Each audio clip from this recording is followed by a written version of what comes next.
हाँ, तो आपने बिल्कुल सही देखा, हम ही हैं जो पिछले वीडियो में आपको बताया था कि कैसे करना है आपको क्लास 12th 11th दोनों की तैयारी। तो यहाँ पे हम फिर से आ गए हैं नेक्स्ट बारी। तो मैं हूँ आपका दोस्त, आपका भाई नवीन।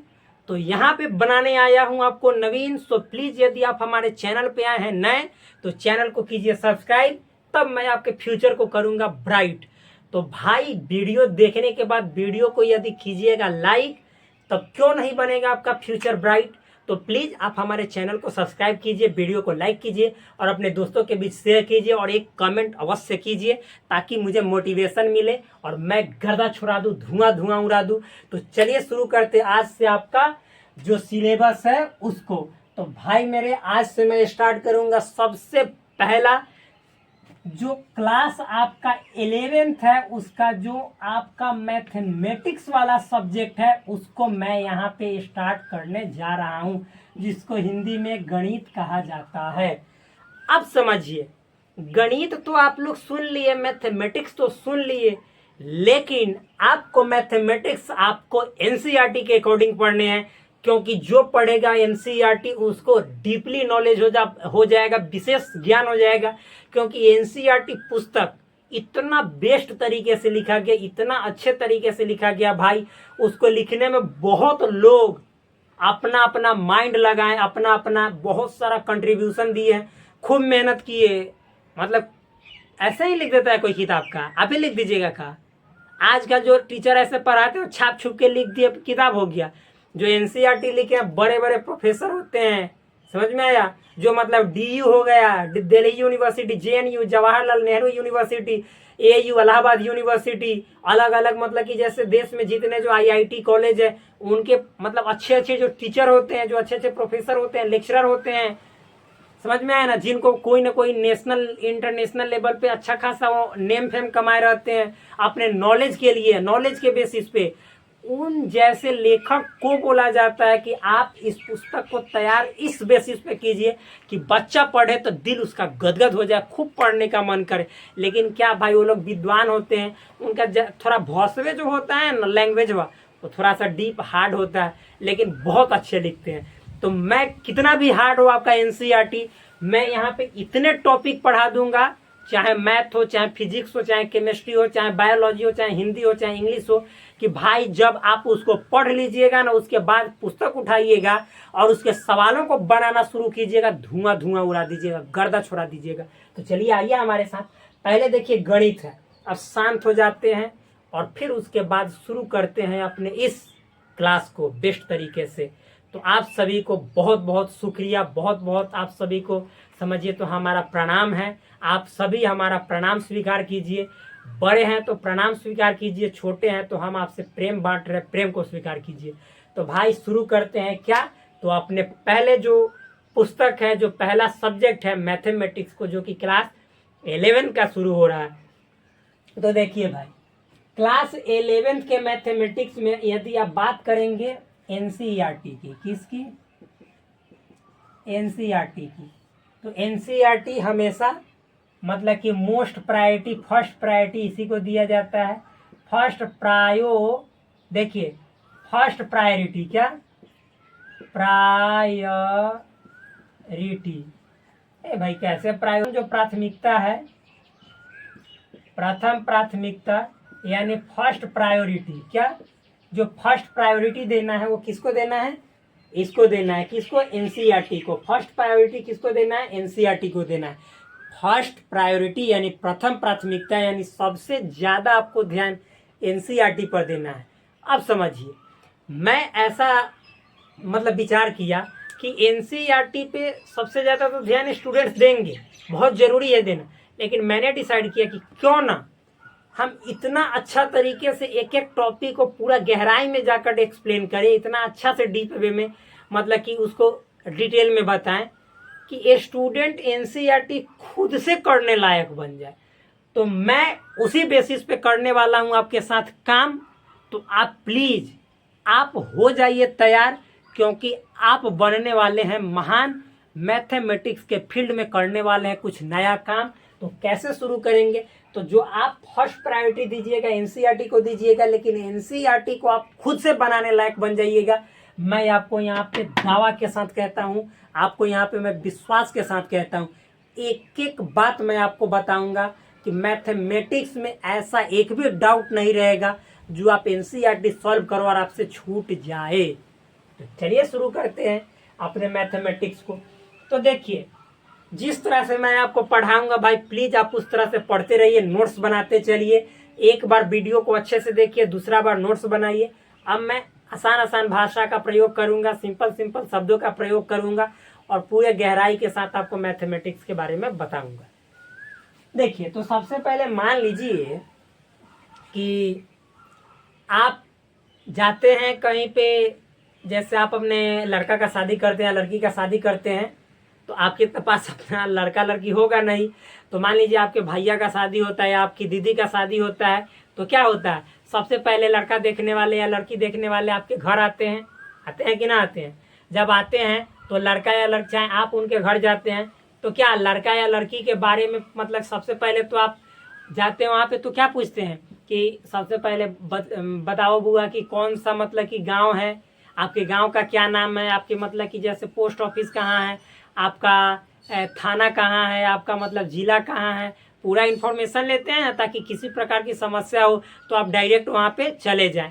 आपका मतलब कि जैसे आप अपने आपके दादाजी कितने भाई थे, आपके पिताजी कितने भाई हैं, आप कितने भाई हैं, आपका कहाँ कहाँ घर है, कहाँ कहाँ, और मतलब कि जैसे मान लीजिए किसी का 2 जगह घर होता है, किसी का 1 जगह होता है, किसी का वो भी नहीं होता है, कि झुग्गी झोपड़ी में कहीं दूसरे के ज़मीन में बना कर रहता है। तो इस तरह से उसकी पूरा तह लेते हैं, जानकारी लेते हैं। हमारे बिहार में तो स्पेशली ऐसा होता है। अब आपके यहाँ हो तो प्लीज़ कमेंट कीजिए, नहीं हो तो भी कमेंट कीजिए। तो ऐसे यानी पूरा उनका इन्फॉर्मेशन लेते हैं, तब जाकर मतलब कि धीरे धीरे और जानकारी लेने के बाद अपने, अगर जो हमारे मतलब पहले से जुड़े वहाँ पे कोई रिश्तेदार हैं, उनसे भी उसके बारे में पूरा तह लेते हैं, उसके बारे में डिटेल जानते हैं कि वास्तव में ये लड़का कैसा है, क्या इसके पास ज़मीन है कि ना, पिताजी लोग इनके जो खानदान है, जो वंश है, वो सब सही है कि ना, है कि झगड़े करता रहता है, कैसे चलता रहता है, सब मर्डरबाजी में हैरान है, सब चीज़ तह लेते हैं। और जब जान जाते हैं तब हमको वहाँ पे एक अंदर से पॉजिटिविटी फील होने लगता है कि ना, जब सब चीज़ ठीक है तो इहो ठीक है। तो उतना हो जाने के बाद उसके बाद लड़का के बारे में फिर जानते हैं कि लड़का छुट्टा क्या करता है। ये मतलब कि छीन छोड़ी तो नहीं करता, रात में मोटरसाइकिल के पीछे पीछे दौड़ के मोटरसाइकिल वाला से पैसा तो नहीं, मोबाइल तो नहीं छीनता है, या फिर मतलब कि जैसे शराब उराब दारू पी के मोटरसाइकिल को 300 जैसे 120 के स्पीड में चलाना है, समझ में है ना, लास्ट तो उसका 120 रहता है, तो 120 के स्पीड में तो उड़ा नहीं तो देता है, मतलब कि एवरेज चलाता है कि उड़ाइए देता है, अपने आप नुकसान पहुंचा लेगा तब तो दिक्कत हो जाएगा। तो इन सभी चीज़ों की तय लेते हैं, गाला गलौज करता है क्या, किसी से झगड़ा कर लेता है क्या, इन सभी चीज़ों के बारे में जानते हैं। तो उसी तरह से हम मैथमेटिक्स के सबसे पहले ये जानेंगे कि वास्तव में गणित में हमको क्या क्या पढ़ना है, यानी उसके बारे में ना ऊपर वाला जो पहले नॉलेज या पपड़ी है उसको उधारेंगे कि वास्तव में क्लास 11th के मैथ में हमें पढ़ना है तो क्या पढ़ना है। ठीक, तो इतना समझने के बाद भाई आप देखिए, तो हम यहाँ पे लिखते हैं क्या क्या पढ़ना है। तो देखिए, यूनिट बेसिस पे बात करेंगे, यानी पहला इकाई, दूसरा इकाई, तीसरा इकाई, चौथा इकाई। ठीक, तो हम यहाँ पे बात करेंगे। देखिए, सबसे पहले इकाई में यानी बात कर रहे हैं यहाँ पे एक तरह से सिलेबस के बारे में। किसके बारे में? सिलेबस के बारे में। किसके? मैथमेटिक्स के सिलेबस के बारे में। ठीक, तो देखिए, सबसे पहले आपको यहाँ पे यूनिट वाइज हम बात करेंगे। यूनिट फर्स्ट, क्या? यूनिट फर्स्ट, ध्यान समझिएगा। यूनिट फर्स्ट में, यहाँ पे यूनिट फर्स्ट में आपको पढ़ना है क्या, यहाँ पे लिख देते हैं, सेट्स एंड फंक्शन। क्या पढ़ना है भाई? Sets and function. अब समझिएगा, यानी यूनिट जो पहला यूनिट है इसमें सेट्स और फंक्शन के बारे में पढ़ना है। अब पहला यूनिट में कितने चैप्टर हैं, इनको भी चैप्टर में बांट दिया गया है। किसमें बांट दिया गया है? चैप्टर में। जैसे इस यूनिट को समझने के लिए जरा ऐसे समझिए। देखिए, हम लोग क्या कहते हैं, ध्यान से समझिएगा। एक बांटते हैं धर्म। क्या? धर्म, उसी को धर्म, रिलीजन। तो कहते हैं हिंदू फिर कहते हैं मुस्लिम, यानी इसको कहते हैं इस्लाम, इस्लाम। फिर उसके बाद एक कहते हैं ईसाई, कहते हैं ना भाई। एक कहते हैं मान लीजिए पारसी, बहुत सारा धर्म है, जैन। तो देखिए हिंदू, तो ये मतलब कि हम यूनिट है मान लीजिए धर्म का, कि पहला है हिंदू, फिर इस्लाम, ईसाई, पारसी, जैन, बौद्ध, बहुत सारे धर्म है। अब देखिए हिंदू के अंदर में भी बहुत सारे क्या हैं, बोलिए। अरे भाई जात हैं, क्या है, जात, जात वर्ण। ब्राह्मण है, फिर उसके बाद क्षत्रिय है, फिर उसके बाद वैश्य है, फिर उसके बाद शूद्र है। तो इस तरह से है कि ना। तो उसी तरह से ये सब है हिंदू है, लेकिन इसके अंदर भी ये सब बटे हुए हैं, ठीक। फिर उसके बाद जात है, बहुत तरह की जात है। जात में भी ब्राह्मण में होते हैं, कोई मतलब कि जैसे पांडे होता है, कोई शास्त्री होता है, कोई उपाध्याय होता है, बहुत तरह के हैं, समझ में आया ना। तो इस तरह से आप जानते होंगे। तो सेट्स एंड फंक्शंस की बात यदि हम कर रहे हैं भाई, तो इसमें भी देखिए आपको अंदर में इस यूनिट में, इस यूनिट का मतलब होता है इकाई, इस इकाई में और क्या क्या चीजें पढ़नी है उसको समझिएगा। तो इसमें आपको देखिए कितने चैप्टर्स पढ़ने हैं। एक है सेट, एक है रिलेशन, एक है फंक्शन, एक है त्रिगोनोमेट्रिक फंक्शन, त्रिगोनोमेट्रिक फंक्शन। क्या है, सेट है, रिलेशन है, फंक्शन है, त्रिगोनोमेट्रिक फंक्शन है। देखिए पहली बात तो हम जहां इसको पढ़ाएंगे उसका हिंदी अवश्य लिखेंगे। अभी ये सब सिलेबस की बात हो रही, तो सिलेबस में सबका हिंदी लिखना उतना इम्पोर्टेंट बनता भी नहीं है, बट हम यहाँ पे हिंदी बतला देते हैं। देखिए सेट्स एंड फंक्शंस का मतलब हुआ समुच्चय एवं फलन, समुच्चय एवं फलन। सेट का मतलब हुआ इसके अंदर कितने टॉपिक पढ़ने, चैप्टर पढ़ने, सेट, रिलेशन, फंक्शन, त्रिगोनोमेट्रिक फंक्शन। देखिए सेट में आपको पढ़ना है क्या, सेट का मतलब होता है समुच्चय, पढ़ने का मतलब अभी नहीं बतला रहे हैं, इसका हिंदी बतला रहे हैं। समुच्चय, इसका मतलब होता है संबंध, रिलेशन का मतलब। फंक्शन का मतलब होता है फलन। त्रिगोनोमेट्रिक फंक्शन का मतलब होता है त्रिकोणमितीय फलन। क्या, त्रिकोणमितीय फलन। तो इतना हो गया भाई। मैं बार बार बोल रहा हूँ कि जब मैं इसको पढ़ाऊंगा तो इसका पूरा हिंदी लिखूंगा भाई, आप निश्चिंत हो जाइए, आप टेंशन फ्री हो जाइए, कोई दिक्कत होने वाला नहीं आपको। अगला देखिए, फिर एक यूनिट खत्म। आप देखिए इसमें यूनिट 2, क्या यूनिट 2 की यदि बात की जाए, दूसरे यूनिट की, तो इसमें आपको पढ़ना है, मालूम है क्या, अलजेब्रा। क्या पढ़ना है, अलजेब्रा। भाई मेरे सिंपल वे में समझिएगा। जैसे ही आप सेट्स एंड फंक्शंस खत्म कर लीजिएगा, उसके बाद स्टार्ट कीजिएगा मतलब इसमें सेट, रिलेशन, फंक्शन, त्रिकोणमेट्रिक फंक्शन खत्म कर लीजिएगा, उसके बाद आप स्टार्ट कीजिएगा अलजेब्रा, जिसको हिंदी में बोला जाता है बीज गणित। क्या, बीज गणित। अब देखिए इसमें थोड़ा सा ज्यादा चैप्टर पढ़ने हैं, इसमें क्या पढ़ना है, थोड़ा सा ज्यादा चैप्टर। कौन कौन से चैप्टर हैं, तो सबसे पहले ही आपका बनता है प्रिंसिपल ऑफ मैथमेटिकल इंडक्शन। क्या बनता है, प्रिंसिपल ऑफ, भाई मेरे इसको मतलब कि मैं यहां से क्या करता हूं, ऐसे घेर देता हूं, प्रिंसिपल ऑफ मैथमेटिकल इंडक्शन। देखिए अब इसको हिंदी का नाम आपको बताए तो इसका हिंदी होता है गणितीय आगमन का सिद्धांत, गणितीय आगमन का सिद्धांत, प्रिंसिपल ऑफ मैथमेटिकल इंडक्शन।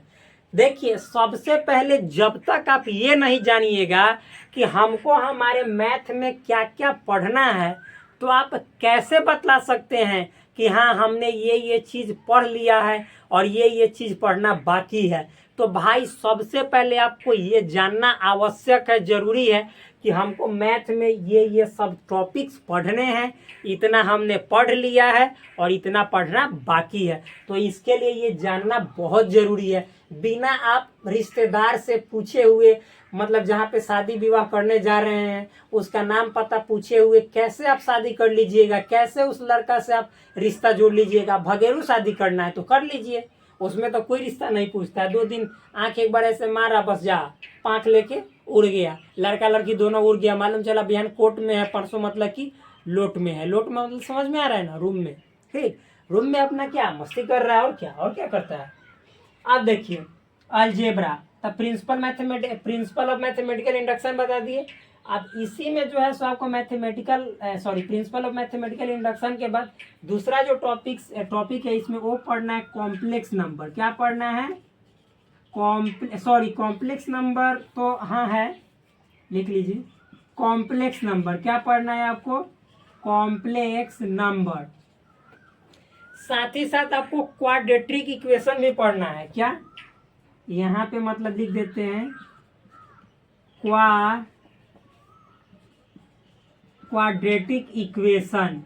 सबका हिंदी बताएंगे भाई। हम ये डाउट में हो रहे हैं ना कि हमको ये वाला नीचे वाला कैमरा में दिखाई दे रहा है कि ना, ये बात बहुत मतलब परेशानी पहुंचाता है। ना दिखाई दे रहा है भाई, ये दिखाई दे रहा है। हम सिंगल बनाते हैं भाई वीडियो, कोई हेल्प करने वाला यहाँ पे अभी नहीं है। हम ही अपने घर के बड़े हैं, आजू बाजू से हेल्प लेने मतलब कि आप जाइएगा तो आपको मतलब मूर्ख की तरह बिहेव करेगा, तो जाने दीजिए, होता है ऐसा। तो देखिए कॉम्प्लेक्स नंबर को हिंदी में कहते हैं सम्मिश्र संख्या। यदि आप हमें सपोर्ट करेंगे तो भाई हम और आप मिलके गर्दा छुड़ा देंगे। गर्दा छुड़ाने का मतलब ये नहीं कि मतलब पूरा जैसे ये करेंगे, कहने का मतलब अपने समाज को दिखा देंगे कि वास्तव में एजुकेशन में, शिक्षा में कितना पावर होता है। कि एक सड़कपति को क्या मतलब नरकपति को करोड़पति, रोडपति को करोड़पति कैसे बना देता है? इंसान ही इंसान को। ठीक, और एक मतलब कि करोड़पति को रोडपति कैसे बना देता है, सब आप ही के हाथ में है। तो चूंकि हम पहले से ही रोडपति है तो आप चाहें तो यहीं पे रखो हमको, या फिर बढ़ाओ, सपोर्ट करो भाई। सपोर्ट के लिए सब्सक्राइब जरूरी है, वीडियो को लाइक करना जरूरी है, कमेंट करना जरूरी है। कॉम्प्लेक्स नंबर को हिंदी में कहते हैं सम्मिश्र संख्या। क्या होता है सम्मिश्र संख्या, पूरे अच्छे तरीके से आगे पढ़ेंगे। क्वाड्रेटिक इक्वेशन, इसको हिंदी में कहते हैं द्विघात समीकरण। क्या कहते हैं? द्विघात समीकरण। क्या होता है आपने क्लास 10th में अच्छे तरीके से पढ़ा होगा। यहाँ पे हम और एक इसमें नया मतलब आयाम जोड़कर, यानी नया डायमेंशन जोड़ेंगे, जो आप जब सम्मिश्र संख्या पढ़ लीजिएगा तो आपको खुद ब खुद समझ में आ जाएगा। ठीक, तो इतना समझ में आया। और है अभी पढ़ना भाई, अलजेब्रा सबसे ज्यादा आपको पढ़ना है क्लास 11th में। तो हम सोच रहे हैं ना कि आप सेट्स एंड फंक्शन जान गए होंगे कि set, relation, function, trigonometric function पढ़ना है। तो अब क्या मतलब करें? अरे भाई सोच रहे हैं कि इसको मिटा दे। नहीं मिटाएंगे तो फिर गड़बड़ा जाएगा। यानी यहाँ पे चलिए, अभी बहुत इसमें पढ़ना है भाई। यहाँ पे लिखते हैं, जरा आप लोग सपोर्ट कीजिएगा भाई। अगला जो है आपको लीनियर इनइक्वालिटीज पढ़ना है। लीनियर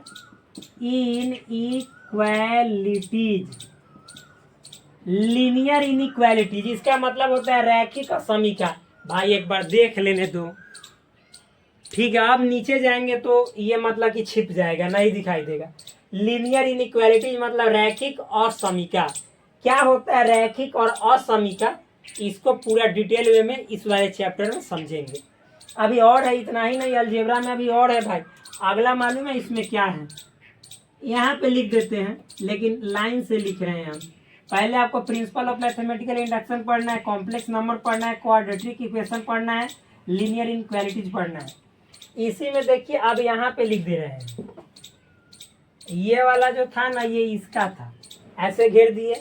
अब इसी में देखिए 1 2 3 4 हो गए। अब इसी में मतलब कि अलजेब्रा में ही है ये अलजेब्रा। पांचवा आपको इसी में क्या पढ़ना है मालूम है? तो लीनियर इनइक्वालिटीज के बाद परम्यूटेशन एंड कॉम्बिनेशन पढ़ने हैं। क्या पढ़ना है? Permutation and combination. Permutation and combination इसको बोला जाता है क्रमचय एवं संचय। क्या होता है क्रमचय, क्या होता है संचय, समझेंगे इसी वाले टॉपिक में। ठीक, आगे देखिएगा। अगला इसी में आपको अलजेब्रा में भी है, अभी और है, एक ही नहीं है, इतना ही नहीं है। अभी है इसमें बाइनोमियल थ्योरम। क्या? बाइनोमियल थ्योरम, इसको हिंदी में कहा जाता है मालूम है? द्विपद प्रमेय। क्या? द्विपद प्रमेय। बाइनोमियल थ्योरम का मतलब है द्विपद प्रमेय। यहाँ पे हिंदी बता दिए द्विपद प्रमेय क्या होता है, इसको अच्छे तरीके से इसी चैप्टर में समझेंगे। अगला एक है और ये लास्ट है, सीक्वेंस एंड सीरीज। क्या है? Sequence and series. इसको हिंदी में मालूम है क्या कहते हैं? इसको कहते हैं श्रेणी। सीक्वेंस का मतलब आप लोग जानते ही हैं, सीक्वेंस एंड सीरीज का मतलब क्या होता है? अनुक्रम एवं श्रेणी। क्या? सीक्वेंस का मतलब होता है अनुक्रम, सीरीज का मतलब होता है श्रेणी। अनुक्रम एवं श्रेणी क्लास 10th में भी आपने पढ़ा होगा, समानांतर श्रेणी के बारे में अच्छे तरीके से। आप यहाँ पे आप क्लास 11th में और 2 स्टेप आगे बढ़िएगा और पढ़िएगा गुणोत्तर श्रेणी के बारे में, हरात्मक श्रेणी यानी हार्मोनिक प्रोग्रेशन के बारे में अच्छा तरीका से पढ़ाऊंगा, पूरा डिटेल में पढ़ाऊंगा, समझा के पढ़ाऊंगा, इंटरेस्टिंग वे में पढ़ाऊंगा। ठीक, चलिए, तो इतना हो जाने के बाद मैं जैसे अलजेब्रा के एक एक टॉपिक को मैंने समझा दिया, अब बात करते हैं अगला टॉपिक के बारे में। तो देखिए, सबसे पहले तो आपको यूनिट फर्स्ट में पढ़ना है सेट्स एंड फंक्शंस के बारे में, यूनिट सेकंड में पढ़ना है अलजेब्रा के बारे में। थर्ड यूनिट की बात की जाए तो इसके लिए हमको सब मिटाना पड़ेगा भाई। तो मिटाने से पहले मैं इसको एक बार और रिपीट कर देता हूँ, उसके बाद फिर आपसे अगला जो यूनिट है उसके बारे में अच्छे तरीके से बात करूंगा। पहले समझ जाइए, पहला यूनिट में आपको पढ़ना है सेट्स एंड फंक्शंस के बारे में। क्या होता है सेट, क्या होता है फंक्शन, इसके बारे में जानेंगे। इसमें कितने चैप्टर हैं इसको समझेंगे। सेट है, रिलेशन है, फंक्शन है, फिर ट्रिगोनोमेट्रिक फंक्शन है। इसको पढ़ाऊंगा तो दम पूरा इंटरेस्टिंग वे में मजे के साथ पढ़ाऊंगा, दम जोड़ कर पढ़ाऊंगा। ये सब धुआं आप उड़ा दोगे भाई, सिंपल है, कोई बड़ी बात नहीं है। सेट, अच्छा आप जानो, सबसे पहले जब शादी विवाह का सीजन अभी चल ही रहा है तो शादी विवाह में सबसे पहले क्या होता है? सेट होता है। लड़का लड़की को सेट किया जाता है। सेट के बाद जब सेट हो जाता है तो रिलेशन बनता है कि ओ इस लड़की से शादी हो रहा है, ये मेरी बीवी होगी। तो आपका भैया कहता है कि ये मेरी भाभी होगी, और उसकी माँ जो है सासू होगी, उसके भाई जो है सो साला होंगे, यानी रिलेशन फिट हो जाता है, यानी रिश्ता बैठ जाता है। और उसके बाद जब रिश्ता उसका बैठ जाता है तो शादी के दिन जाते हैं तो फंक्शन होता है, भोज भात, यानी मतलब भाई पार्टी फंक्शन मनाते हैं ना, तो वो चलता है। तो ये सभी इतने अच्छा से पढ़ाऊंगा कि कहोगे आप कि क्या पढ़ाया है भाई आपने। लेकिन वीडियो को जरूर पूरा देखना यार, तब तो हमें भी आनंद आता है। फिर उसके बाद ट्रिगोनोमेट्रिक फंक्शन। सेट का मतलब हमने बता दिया समुच्चय, रिलेशन का मतलब बता दिया संबंध, फंक्शन का मतलब बता दिया फलन, ट्रिगोनोमेट्रिक फंक्शन का मतलब बता दिया हमने त्रिकोणमितीय फलन। अलजेब्रा की बात करेंगे तो प्रिंसिपल ऑफ मैथमेटिकल इंडक्शन यानी गणितीय आगमन का सिद्धांत, कॉम्प्लेक्स नंबर का मतलब सम्मिश्र संख्या, और क्वाड्रेटिक इक्वेशन का मतलब होता है आप लोग को द्विघात समीकरण, लीनियर इनइक्वालिटीज का मतलब होता है, अरे मिट गया, ऐसे तो मिटाना ही है लेकिन यहाँ पे आप लोग को देखना भी है भाई, हटना भी जरूरी है। क्यों? क्योंकि मान लीजिए कि नहीं हटेंगे, ढके हुए रहेंगे तो फिर कैसे लिखिएगा। लीनियर इनइक्वालिटीज का मतलब होता है रैखिक असमीकरण। ठीक, फिर उसके बाद अलजेब्रा में और टॉपिक है परम्यूटेशन एंड कॉम्बिनेशन, इसका मतलब होता है क्रमचय एवं संचय। बाइनोमियल थ्योरम, इसका मतलब होता है द्विपद प्रमेय। फिर उसके बाद सीक्वेंस एंड सीरीज, इसका मतलब होता है अनुक्रम एवं श्रेणी। इतना समझने के बाद अगला हम लोग स्टार्ट करने वाले हैं जिस टॉपिक को, वो है आपका कोऑर्डिनेट ज्योमेट्री। क्या है? Coordinate geometry. तो इसको मिटाते हैं भाई, सेकेंड यूनिट हो गया। अब थर्ड यूनिट की बात करते हैं।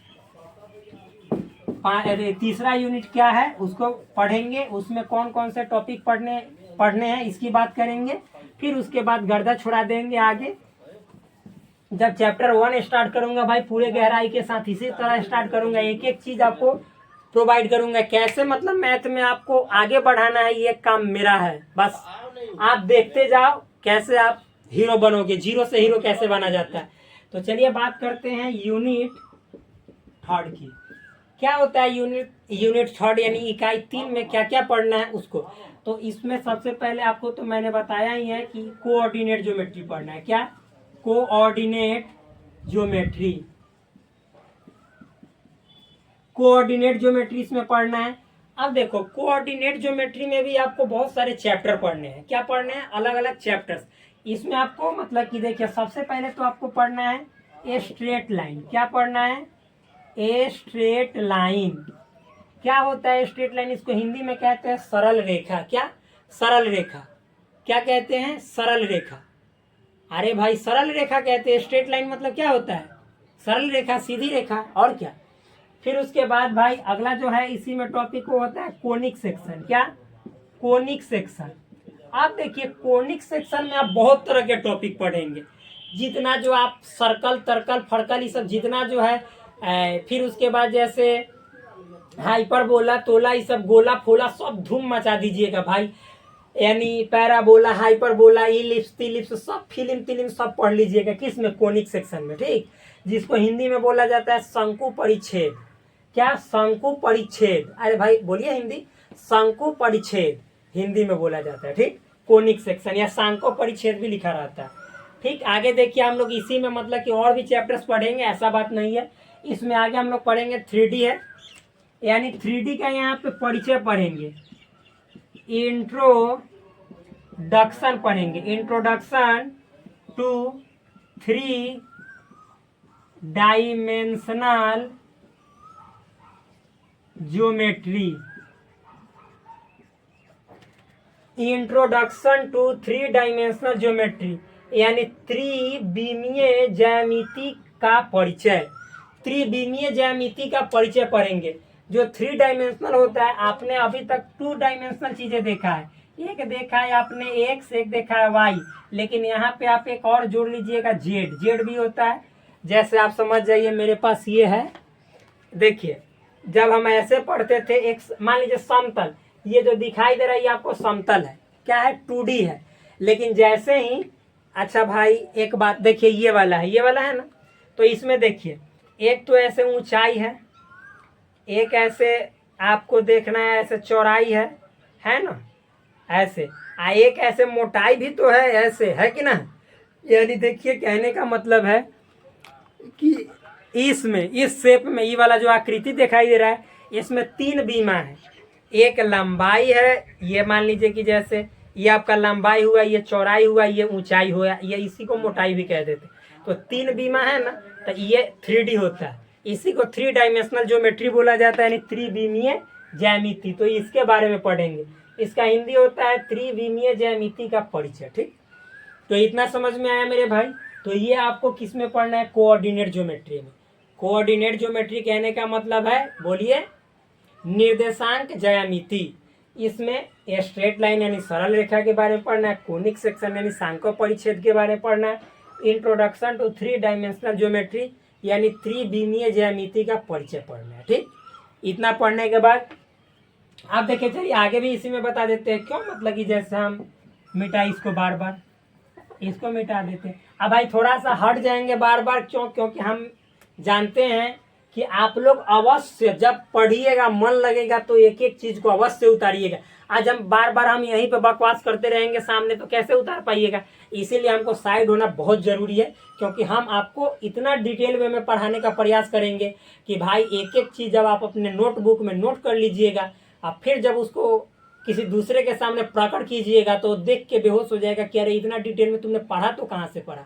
तो आप सजेस्ट कर दीजिएगा कि जाओ देखो नवीन क्लास 11th एंड 12th, ऐसे चैनल का नाम लिखना है नवीन क्लास 11th एंड 12th। और भाई एक बात मैं बतला देना चाहता हूँ, जितने जो बेसिक कॉन्सेप्ट होते हैं मैथमेटिक्स के, जो आपको आगे आने वाले समय में पढ़ना है, तो उसको मैंने ऑलरेडी पढ़ा दिया है। नंबर सिस्टम क्या होता है, डेसिमल नंबर सिस्टम क्या होता है, बाइनरी नंबर सिस्टम क्या होता है, ऑक्टल नंबर सिस्टम क्या होता है, हेक्साडेसिमल नंबर सिस्टम क्या होता है, रोमन नंबर सिस्टम, इन सभी के बारे में मैंने पूरे डिटेल वे में अपने वीडियो लेक्चर में चर्चा किया। प्लीज जाकर प्लेलिस्ट में पर आप उसे जाकर देख लीजिए। नंबर्स क्या होते हैं, संख्या किसे कहा जाता है, संख्या के कितने प्रकार होते हैं, वास्तविक संख्या यानी रियल नंबर क्या होता है, काल्पनिक संख्या यानी इमेजिनरी नंबर क्या होता है, वास्तविक संख्या के जितने जो बाल बचे हैं, रेशनल नंबर, परिमेय संख्या क्या होता है, पूर्णांक संख्या क्या होता है, भिन्न संख्या क्या होता है। एक एक चीज का मैंने पूरा डिटेल वे में एक्सप्लेनेशन के साथ अच्छे तरीके से इस बोर्ड पे, इसी व्हाइट बोर्ड पे ब्राइट आपके फ्यूचर को किया, बताया अच्छे तरीके से। तो प्लीज आप जाकर देखिए भाई, सपोर्ट कीजिए भाई को, हमको, भाई को मतलब मुझको। तो चलिए देखिए आगे। हाँ तो देखिए हमने क्या क्या बताया आपको। पहला सेक्शन में, पहला यूनिट में बताया था सेट्स एंड फंक्शन, दूसरे यूनिट में अलजेब्रा, तीसरे यूनिट में मैंने बताया आपको कोऑर्डिनेट ज्योमेट्री। जो अगला यूनिट है वो यूनिट है आपका कैलकुलस का। किसका है? कैलकुलस, जो कि सबसे इंपॉर्टेंट है। कैलकुलस तो क्लास 11th के मैथ में केवल चटा दिया गया है कि चाट लो एक बार। सवाल इतना ना अच्छा लगा देंगे ना हम चटा के कि फिर कहिएगा आप लोग कि वाह क्या पढ़ाया है यार, मस्त दम जवानी को मस्त बना दिया कैलकुलस पढ़ाकर, ये वाला बात बोलिएगा। तो कैलकुलस पढ़ाएंगे। तो कैलकुलस में आपको क्या क्या पढ़ना है सो यहाँ पे लिख देते हैं। देखिए इसमें एक पढ़ना है लिमिट्स। क्या पढ़ना है? लिमिट्स। ये अगला आपका क्या है? अरे भाई ये यूनिट है, लिख देते हैं वही तो। ये तीसरा के बाद चौथा यूनिट है कैलकुलस। क्या है? कैलकुलस। कैलकुलस को कहते हैं कलन शास्त्र। तो इसमें आपको 2 चैप्टर पढ़ने, एक पढ़ना है लिमिट, एक पढ़ना है आपको क्या? डेरिवेटिव्स। डेरिवेटिव्स क्या होता है, लिमिट्स क्या होता है, डेरिवेटिव्स उसी समय बात करेंगे। लिमिट का मतलब सीमा, डेरिवेटिव्स का मतलब आपको अवकलज ये सब पढ़ना है। अवकलन क्या होता है, अवकलज का मतलब क्या होता है, ये सभी चीजें आप अच्छे तरीके से पढ़ेंगे इसी कैलकुलस वाले चैप्टर्स में। ठीक, चैप्टर में। अब आगे देखिए यूनिट 5 देखते हैं। यूनिट 5 यानी 5वां जो इकाई है उसमें आपको क्या पढ़ना है? सिंपल है, मैथमेटिकल रीजनिंग के बारे में पढ़ना है। किसके बारे में? मैथमेटिकल रीजनिंग के बारे में। तो यहाँ पे लिखते हैं मैथमेटिकल रीजनिंग। रीजनिंग यानी आप जानते हैं मैथमेटिकल रीजनिंग का मतलब क्या होता है? गणितीय, मतलब कि जैसे तार्किकता, विश्लेषण, जो भी कहिए वो सब। ठीक, तो आपको ये पढ़ना है मैथमेटिकल रीजनिंग। फिर देखिएगा आगे एक लास्ट वाला जो चैप्टर है उसमें आपको पढ़ना है यहाँ पे स्टैटिस्टिक्स। स्टैटिस्टिक्स। ए भाई वाला दिखाई दे रहा है कि ना, देख लीजिए हो। हाँ दिखाई दे रहा है। स्टैटिस्टिक्स। एंड इसी में पढ़ना है प्रोबेबिलिटी। क्या होता है स्टैटिस्टिक्स? मतलब स्टैटिस्टिक्स कहने का मतलब है सांख्यिकी, जो आप लोग क्लास 10th में पढ़े थे क्या? अरे भाई माध्य, माध्यिका, बहुलक, मीन, मीडियन, मोड, इन सभी चीज़ों को तो आपने क्लास 10th में पढ़ा ही था। तो वो उसको थोड़ा सा एडवांस लेवल में पढ़ना है। और प्रोबेबिलिटी आपने क्लास 10th में पढ़ा ही था, प्रायिकता, इसको भी अच्छे तरीके से पढ़ना है। और इसमें बस 2 ही चैप्टर पढ़ने हैं, यानी एक स्टैटिस्टिक्स, एक प्रोबेबिलिटी। तो ये आपका, ये वही तो हम लिखना भूल जा रहे हैं, ये यूनिट आपका 6 है। क्या है? ये यूनिट 6 है, मतलब यूनिट 6। ये छठा यूनिट में क्या है? स्टैटिस्टिक्स एंड प्रोबेबिलिटी, यानी सांख्यिकी एवं प्रायिकता। सांख्यिकी एवं प्रायिकता। ठीक, ये पढ़ना है। मैं बार बार बतला रहा हूं कि जब इसको एक एक करके पढ़ाऊंगा तो उसका कंप्लीट हिंदी प्लस इंग्लिश सब लिखूंगा भाई। टेंशन लेने की जरूरत बिल्कुल नहीं है। यदि आप हमारे पास आ गए हो तो आपके मैथ की फुल्ली गारंटी हमारी है। मेरे ऊपर छोड़ दीजिए जिम्मा। देखना मैथमेटिक्स में कैसे दम धकाधक काम करना शुरू कर दीजिएगा आप लोग। आपका हाथ पहले जो थरथराता था ना, वो थरथराएगा नहीं। अब क्वेश्चन को सॉल्व करने के लिए बड़बड़ाएगा, क्या आओ जल्दी आओ, आओ ना कोई क्वेश्चन, आओ ना कोई क्वेश्चन थोड़ा। अरे तू है, आओ, तुझको तो ऐसे ही उड़ा देंगे, तुझको तो ऐसे ही मतलब फाड़ फूड़ के रख देंगे। ये आप कहोगे, रियली बोल रहा हूँ। जब मैं पढ़ाऊंगा खुद ब खुद आप समझ जाइएगा बस। तो फिर मिलते हैं आपसे नेक्स्ट वीडियो में एक शानदार टॉपिक के साथ। पहले मतलब कि जो हमने यूनिट में लिखाया था उसमें जो पहला चैप्टर है उसके साथ। तब तक के लिए धन्यवाद। आपने देखा कि जो देखिए आप एनसीईआरटी पढ़ते हैं तो वही होता है। आप देखिए जो गणितीय उपपत्तियां होता है, यानी प्रूफ्स इन मैथमेटिक्स, वो सब इसमें शामिल हो गया। जब हम पढ़ाएंगे तो सब चीज़ पढ़ाएंगे, एक एक चीज़। तो उन सभी चीज़ों को हमने इतना ही में समाहित कर दिया है। क्या होता है उसको जब हम पढ़ाएंगे तो सब चीज़ समझाएंगे। ठीक, एनसीईआरटी का एक एक क्वेश्चन आप छोड़ेंगे नहीं, आप उसमें हीरो हो जाएंगे, खुद बनाएंगे, मैं गारंटी देता हूँ। समझ में आया ना? तो फिर मिलते हैं नेक्स्ट वीडियो में। तब तक के लिए धन्यवाद। प्लीज़ चैनल को सब्सक्राइब कीजिए। वीडियो अच्छा लगे तो वीडियो को लाइक भी करो यार।